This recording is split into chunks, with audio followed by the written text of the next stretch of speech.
o salvado, o farelo. E nós temos aqui 3 ingredientes: água, levedura e melaço. 8. Vamos utilizar também um pouco de farinha de rocha que a Alba tem aqui. Pode ser direto ou pode ser Pode ser direto. Vou deixar para colocar ele em cima da próxima galinhaça, melhor. Para... Se isto for um galpão, um estábulo, eu sempre do estábulo trabalho estábulo seco.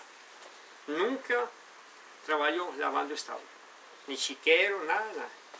O maior inimigo, o inimigo número 1 do estábulo, das instalações animais, o inimigo número 1 é a água. Quanto menos umidade tiver o esterco, é melhor. Você usa material seco, então, como cana Tudo seco, quanto mais seco o material, é melhor. Então, o que fazemos? Quando tem aqui, vamos fazer de conta que aqui são 100 metros quadrados.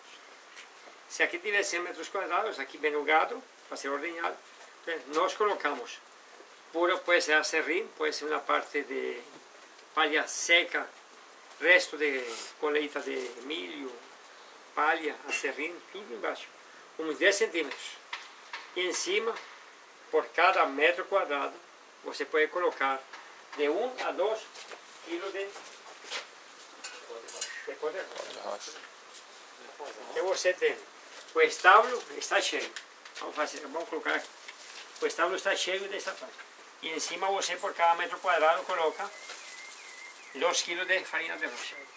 Então, agora tem farinha de rocha, tem material seco, o gado vai cagar. Ele, ao cagar, começa a umidade, a reter, e a umidade, a urina bastante ácida, começa então a diluir, a retirar os nutrientes do pó de rocha para a palha.